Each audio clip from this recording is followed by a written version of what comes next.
things can change in art, and that I've been so used to working from subject matter directly and trying to render, model the forms, that, you know, I started to think there's got to be something more to this.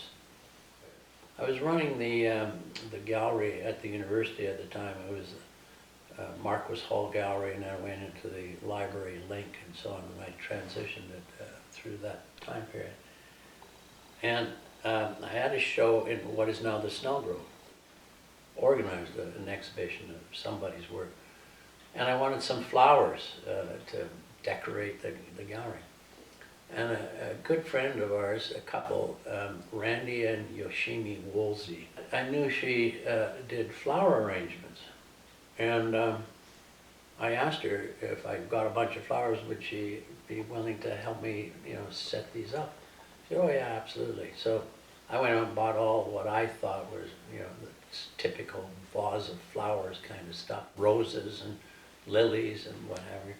And she came in and she was a bit, how should I say, not aghast, but questioning. I said, Bob, why did you buy all this stuff, right? I said, well, it's for you to put into vases. I said, get this stuff. So she went out into the grounds of the campus, the university campus, and brought back chunks of trees, you know, stems of branches and berries and what have you, you know, like on the branches and other leaves, and then used a few of the flowers that I'd spent a lot of money on in relation to the stuff that she picked up. But I watched her work with this stuff. You know, I'm thinking you just take stems and stick it in the vase and kind of move around and get short ones up front and taller ones in the back and put some color here and some color there and get some greenery in behind. Well, she took her time and actually manipulated every leaf, curled them, bent them, and cut off leaves, etc., the backup support stuff, to relate to the other flower shapes. So she was adjusting nature and forming an arrangement that all felt right, and yet, you know, it had been altered substantially, but you didn't know it had been altered. It just sort of, somehow the leaves tied into the petals and so on, you know, and the branches and so on were cut so that there was a main part and supporting parts and so on. And it, you know, it was just that wake-up call. It's like, geez, she's an artist. You know, she's moving stuff around to organize this. And why don't I do that with my cups and saucers and flowers on my table and so on? I'll just move them instead of just trying to represent whatever was set up. I would now actually arrange them in a way that made the composition much more interesting. And then I could alter it in my drawing and painting process.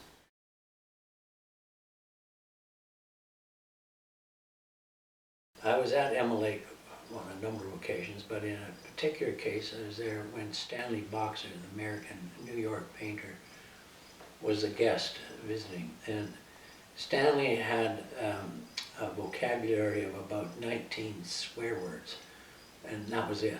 And he was out of the Navy, and I don't think the Navy ever left him in terms of his vocabulary.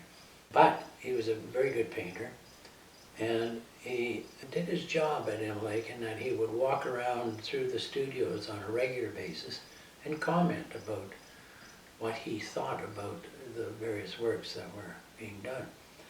And he came by my space, and I was struggling with putting a color into the very middle. I think of it as a belt buckle, if you will, as a key central location.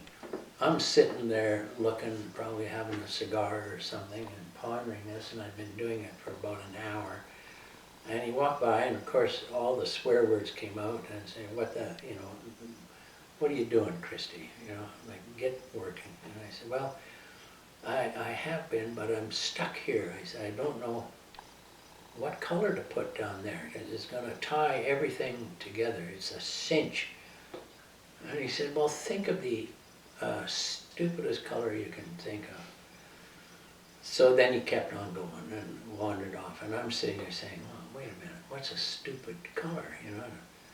You know, pink, no, green, no, yellow, no. We'll go through, you know, whatever hundreds of colors I could think of. In about an hour and a half, I'm still haven't put a color down, and he's come around again. It's like the clock coming, tick, tick, tick, tick. And he comes around, he said, what the hell are you doing? You know, you're still sitting here, why haven't you put something on? I said, I can't think of a stupid color.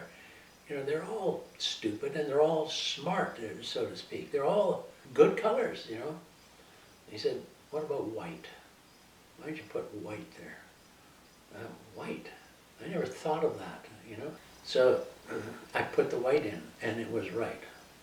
But another issue happens. I put the white in.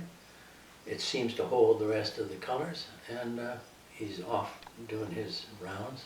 Another visit comes by an hour or so later. I said, now what are you doing, you know? He said, well, the white was right, but there's something still not quite right. He said, well, it doesn't have any edge. Well, what do you mean, no edge? He said, well, you know, think of a violin. It's got the top and the ribs around the top and the bottom, and they contain this edge. He said, you don't have any depth to your paint. Well, Jesus, paint has depth, or can have depth. I'd always just been laying it down and brush stroke or roller or whatever. Well, that changed my art for some time, in that I spent about the next 2 or 3 hours putting masking tape down, ever so slightly changing it to get this violin-like edge to the side of the white, so that the white became at least 1/4 of an inch thick, with a very subtle curve to the side. And it was surprisingly engaging. It made the painting. Without that, it was just another painting. Colors worked, whatever, but it didn't have that extra bit of substance that pumped it up to another level. I attribute that to Stanley.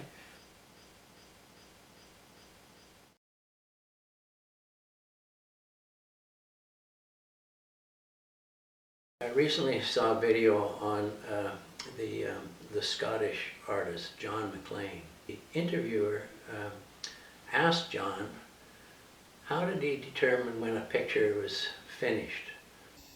You know, when it's given me a surprise, you know, when I think, yeah, I'd show this anywhere alongside Matisse.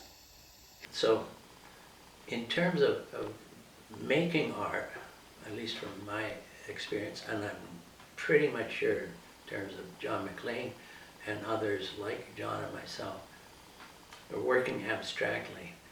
You usually start off a new painting based on the last painting, or on the series that you've been working on. You don't want to just redo the last painting. You want to capture the spirit and again, the surprise of the last picture. When you've done that, when you've painted the last picture and you're happy with it, and it's surprising and it's engaging, and you come back to it the next day and the next week and hopefully the next month and next year, and you're still getting that kick, which is the surprise,